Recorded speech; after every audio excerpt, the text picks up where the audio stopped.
Power up. Welcome to Energypreneurs, where I bring to you the exciting new opportunities in solar power, battery, and electric cars. I'm your host, Sohel Hasni. I have been tracking and analyzing these technologies on LinkedIn and Twitter for more than 10 years. Now we meet on podcast. Hi, Greg. Good morning. Great to see you again. You looking fantastic. New entrepreneur again. Well, getting there, Sohail. Yeah. And our history goes back a few years, back to Georgia and Europe. So you've been one of the inspirations that helped us get a good start in what we're doing. And thanks for that. We're at a great position now. We've got what we consider three key metrics that give us a global advantage.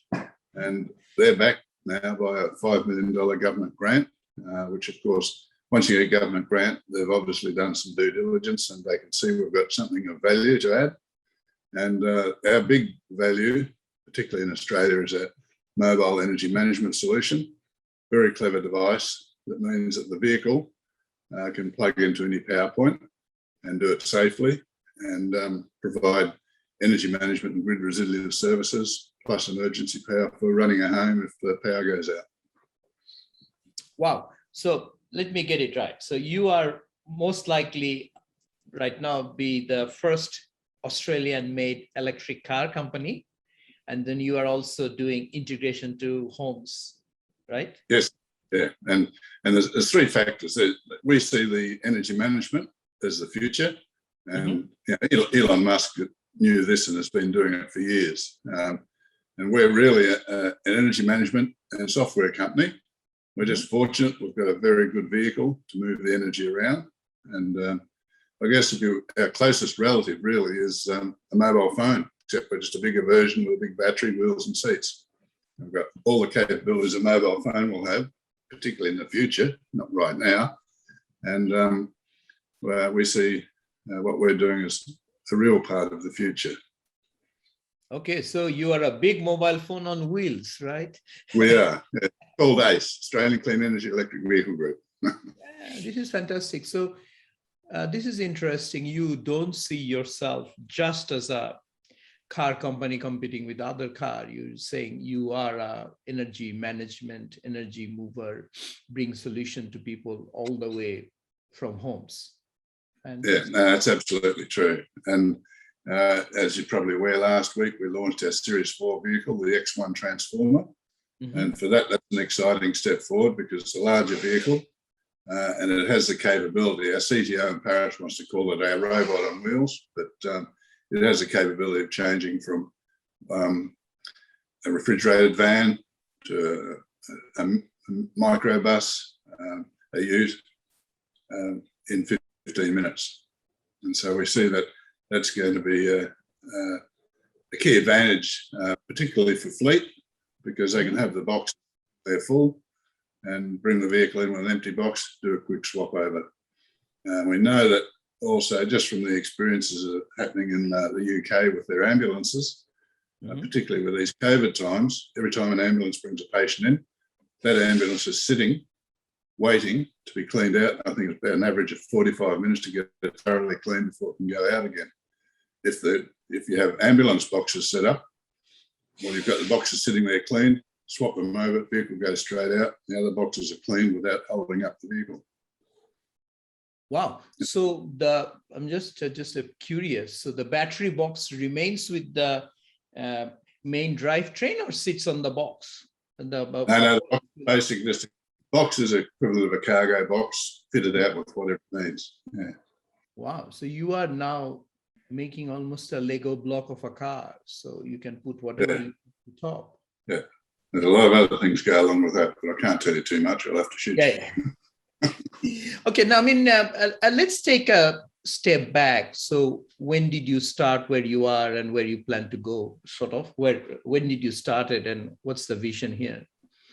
Yeah, well, the vision is that we have the majority of Australians in vehicles, electric vehicles, not necessarily ACE electric vehicles, but that we're part of the story for the rollout of electric vehicles.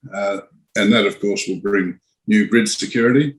And that's part of the reason we got our $5 million off the federal government, because the Australian Energy Market Commission and the Australian Energy Market Operator, one's the regulator, the other one's the policeman of the energy markets, both want to see what happens with the trial, because they want to get the grid in Australia prepared for the onslaught or tidal wave or tsunami of electric vehicles that's sure to come, just because people will recognise cheaper transport, cleaner transport, and more convenient.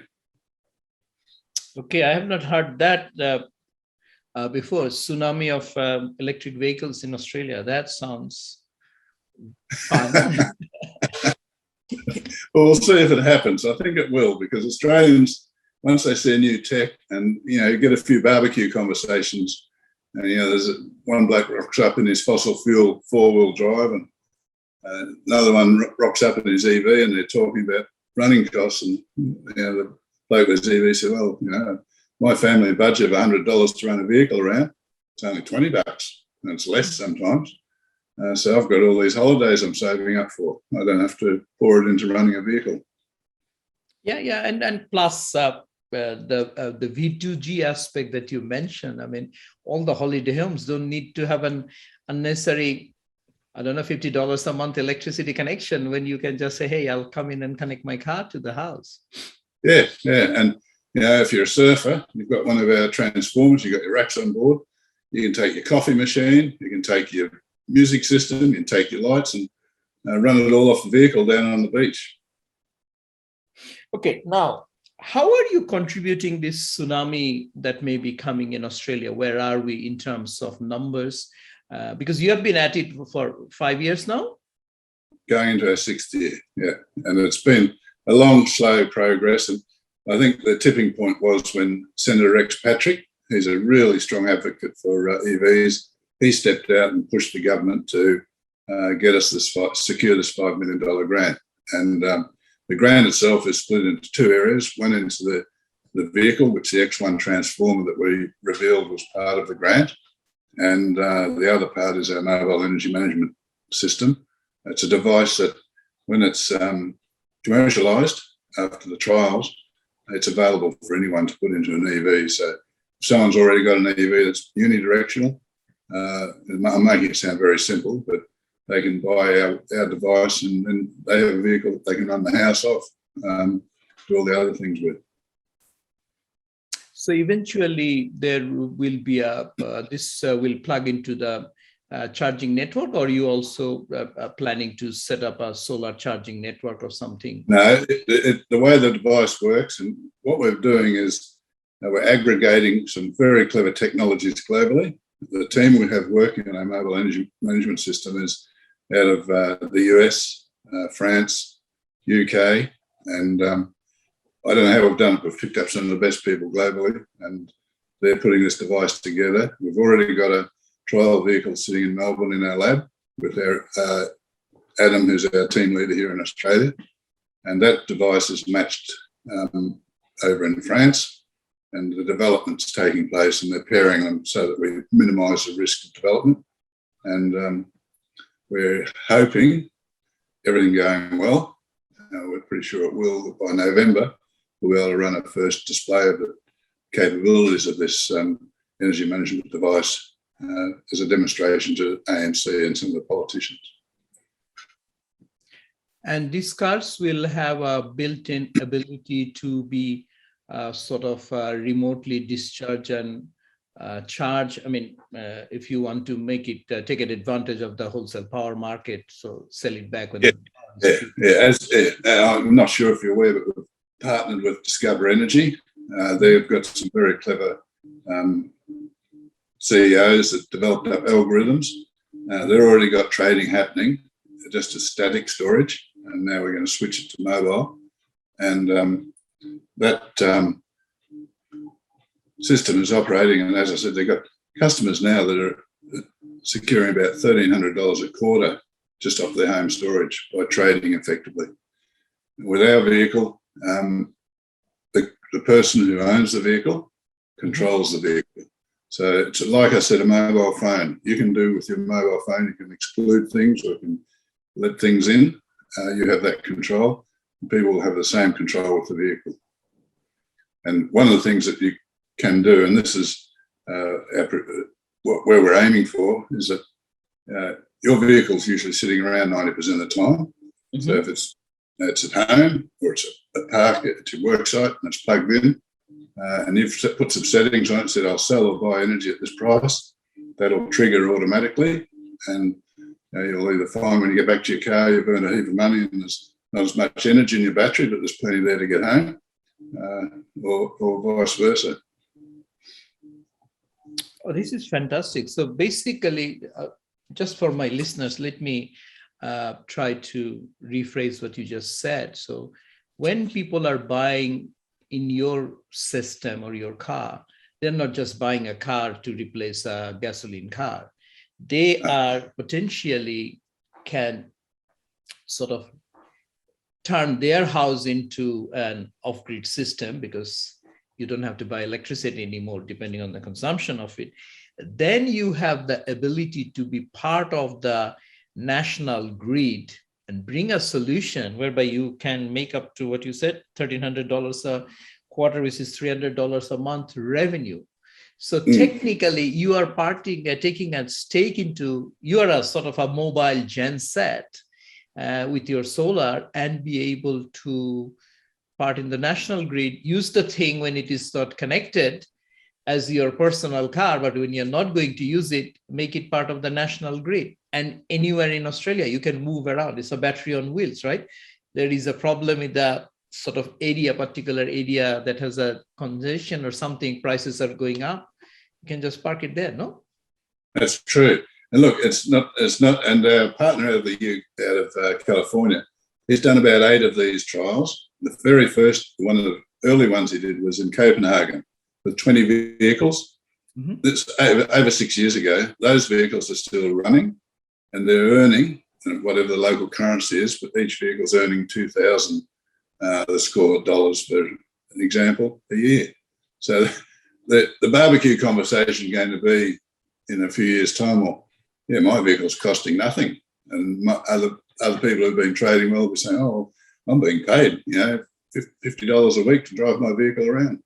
So it's a completely different dimension, and it's an interesting area to be in. It's exciting because what it will do is it'll lower energy prices, and it'll lower pollution in cities, of course, mm-hmm. and it'll free up more money for spending in other areas rather than just running a vehicle around polluting places. Yeah, I mean, and you get rid of those standby gen sets, the gas generators there to pick up the peak load, right? Yes. Because technically what you are saying that in the past people will say, oh, okay, I have a business, I have 50 or taxis and that gives me money. It's basically tax plate. Now you're saying, no, I have a distribution generation companies that's running around making a lot of money. And by the way, during daytime, they also haul human being from point A to B, no? Correct. And so the whole concept behind this actually came after you invited me over to Georgia, because the concept behind our vehicle is not for Australia, it's not for the US, it's not for all the countries that are wealthy, it's for the emerging nations that are going to be crippled in the future if they don't have access to an affordable EV. Mm-hmm. And the beauty of it is that a lot of those countries don't have strong grids, but with our vehicles in a community, they can build their own microgrid.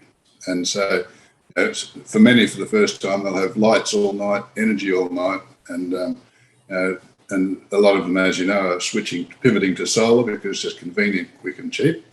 And so the vehicle will work with that. Yeah, this would be perfect for Kyrgyz Republic, not far from Georgia.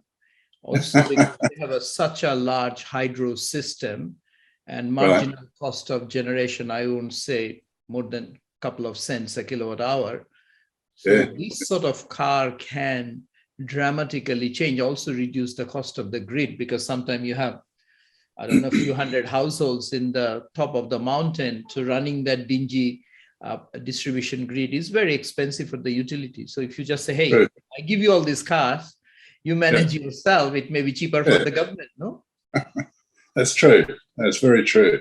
And an interesting thing, one of our pipeline partners, they'll be taking our vehicles in the smart assembly pack and building them in their own pop-up auto. Their country is almost 98% green energy.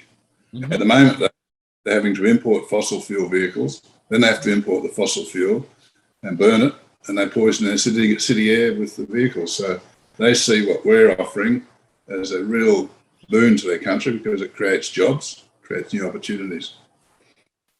Absolutely. I mean, Bhutan, Kyrgyzstan, Sri Lanka, all those hydro-rich countries. And then you have the entire Pacific, because the Pacific, if you do floating solar on these big pots that I have seen people are doing in the ocean, and then you have sort of electricity for free. And then they have a lot of problem with the power distribution grid. You said, yeah, you don't need those grids. You can just basically run around with your car.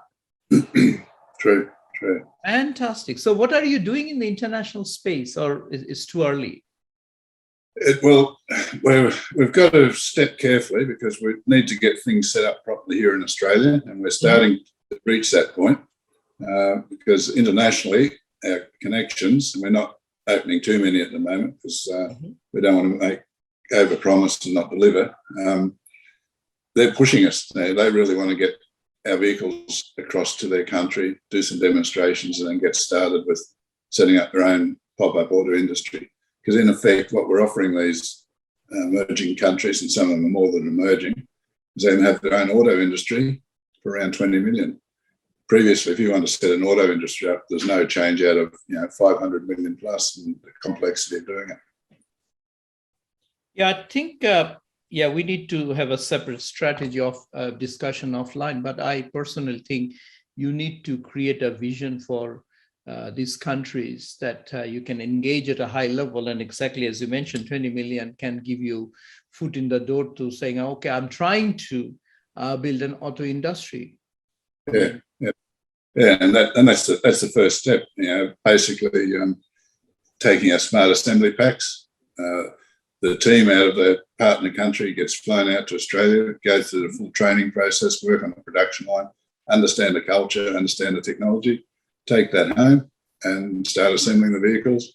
And if they start to create a significant market around them, we can pass on to them licensing and full manufacturing. So they become a new hub for manufacturing and distribution. I mean, this is fantastic. Now, how large is your team right now? Small team, 10 people, but we've got a lot. I've been receiving lots of CVs and capability statements from people globally. They're excited by what we're doing and want to be part of it.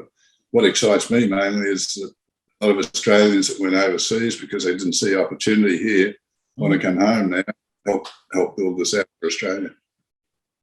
Fantastic. Now, are you planning to present any of those at this climate conference that's going on at COP26 or maybe in the future ones?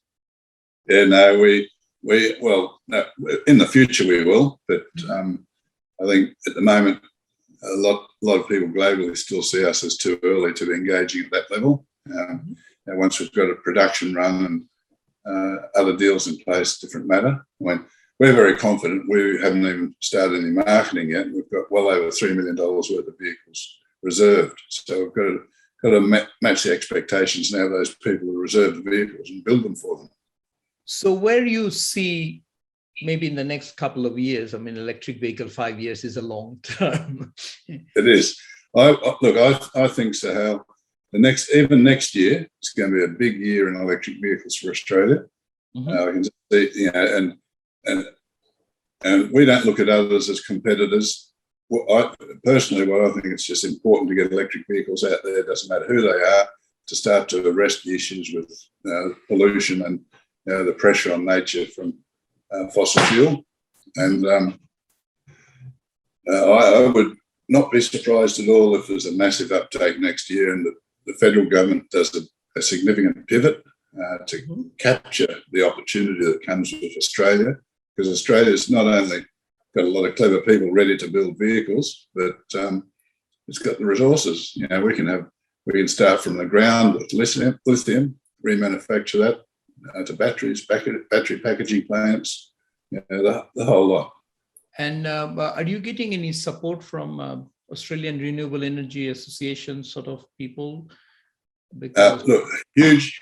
I don't know if you've heard of the Smart Energy Council, led by Steve Bloom and John Grimes. They are doing a magnificent job in, you know, getting information out there about the best way to utilise energy, and we're getting strong support. We've been very fortunate. We've got the Motor Trades Association of Queensland. They gave us the first start. They said, Greg, here's our workshops. You can build your vehicle here. So we built our very first vehicle, as you know, March 2019.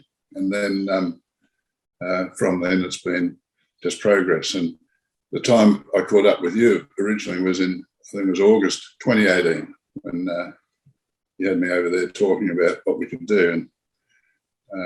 And so we've just progressed since. This is fantastic, because you are an inspiration for many people who, even like myself, that who wanted to be an entrepreneur in life, never had the chance, and you said, okay, I retire, I give it a second shot, like a Colonel Sanders, no? Like the it might be a level of a measure of sanity, actually, Sal, because I'm in a fortunate position, my time in life, that I don't have to worry too much about what's going on. And I see this as a pivotal point in providing something for my grandchildren. I've got 10 grandchildren, and I want them to have a future that's at least as good as what you and I have enjoyed, and it's not looking positive at the moment if we don't make some significant changes. Yes, I think what you mentioned is quite important, because I had one question that I've been asking some of my guests, that at what point did the penny drop? The other day, someone got really emotional saying, when I was holding my granddaughter and realized that by the time she's 60, there may not be a world as we know. That's true. And what sort of amazes me is that we've got CEOs and managers, even people leading in government, who don't look at their grandchildren and say, what am I actually leaving for them? You know, they're too focused on gold in the pocket or other you know, political advantage, rather than something that's good for the community and good for the globe. So let me ask the same question to you. You know, now climate change, we had so many people about anti-climate change, anti-electric car, anti-everything. So at what point did the penny drop on you saying, this is real? I mean, I better do something about it if no one does anything? There must have been a point, no? Well, my driver is, if I have an idea, and I think it's a good idea, I'll pursue it until I get there. And probably 6 years is a long time to do that, but we know we're there now. We can feel it. And, you know, we've got some very good people coming on board, including funds. And my expectation is that we'll be definitely in operation, full operation next year. So what's your comment for young entrepreneurs and young technical people who really want to get this space called electric vehicles? What should they do? I mean, there are a lot of people I meet want to get into electric vehicle, but don't know much. But if you can start, anyone can. Yeah, approach us. We're looking for clever young people, because at the moment, this movement is led by silly old people like me. And but we're very conscious of what the future can be if we follow this track. And I know, and you know, we're getting approaches globally for people sending through their capability statements and CVs. We want to talk to them. Our goal is down the track that we'll have an innovation park. It'll be manufacturing. It'll have a global head office. It'll be managing the vehicles globally. So the vehicles will just update like your mobile phone does. Mm-hmm. And it'll have a test track. And for people coming to work with us, initially there'll be accommodation in a resort style facility on site. And then if they like the area they're in, they might move out and, you know, buy and stay there with the young families. It's a culture we want to develop where people are excited, passionate, want to see and want to have an influence on a change for the future. Okay. On your, this is fantastic vision. So you touch many lives and let them also grow this network and the concept, right? So what's your approach to ownership? So on these other countries that you will go, will it be on a franchise basis, or you are taking the sort of like a Coca-Cola model? I'll give you a core and you augment the product somehow. No, we want everyone with a piece of skin in the game. And so, with our pipeline partners offshore, they'll buy at the start, they'll buy the package and then assemble it, put their margin on top. Down the track, if they're manufacturing, it'll be a license fee, so they'll be sourcing their own supply chain so long as it meets the quality standards. And then they could very well be supplying these assembly packs to other distributors in their region. Okay. And do you see that to be branded as a global brand, or you want to see them developing local brands as well? Well, funnily enough, what's happening, most of them are wanting to use ACE in their branding. So subject to our agreements and contracts and things, that's on the cards because ACE is practical because it automatically comes at the top of search engines because it's ACE. And it's behind it. Australian Clean Energy is a good story to have because that's what ACE stands for, Australian Clean Energy. And whatever other country it could be they'll have their own branding. We're open to negotiation on that. Yeah, and I mean, kangaroo is such a recognized animal globally in association with Australia. No one can go wrong with that. No? We think it looks pretty good, and our new badge is brilliant. It'll glow. Basically, at night you can see the kangaroo. Now, in your global expansion plan, what I was hearing that you will want people come to you who are interested, and you will help them, train them, partner them to grow the message and the product. Are we also actively thinking of approaching power companies? Because you are not just an electric vehicle company, right? You are getting into distributed power and management of it, reliability. So yeah, look, it really depends on rather than us chasing, because we're busy enough as it is.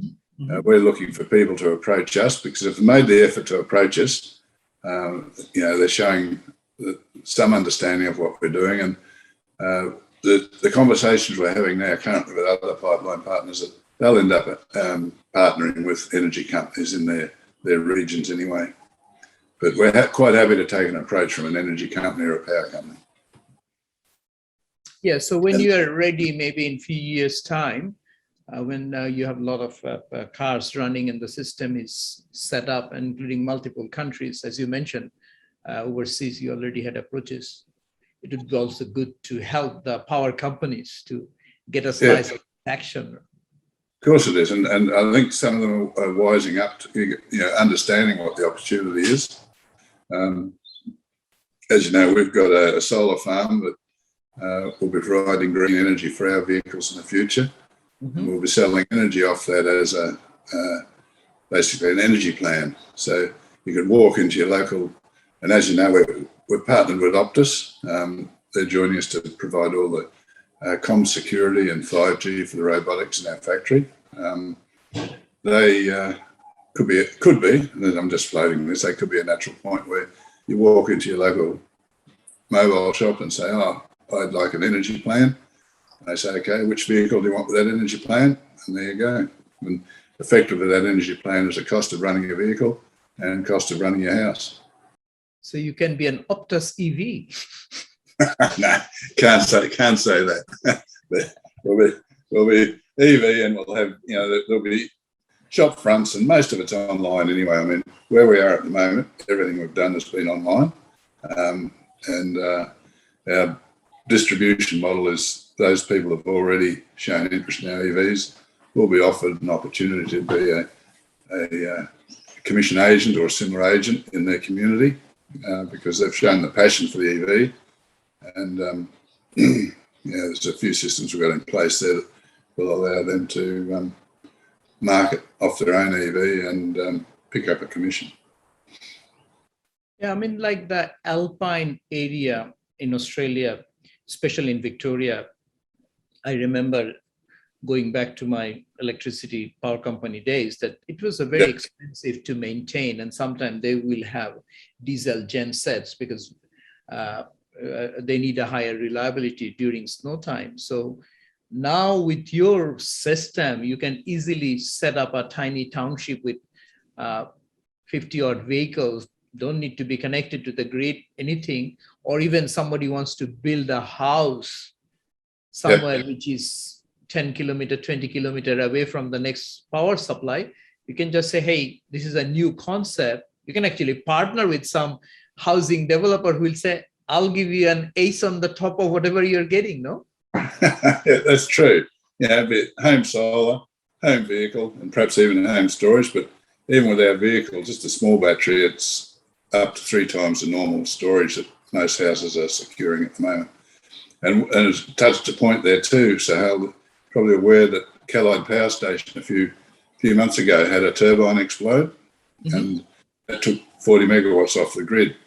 Well, they rushed out and they had to get to secure the grid and stop Queensland blackout. They asked one of the aluminium refineries, it takes about a third of the state's energy to close some pots down, and power peaked for the next hour at $15 a kilowatt hour, which is $15,000 a megawatt hour.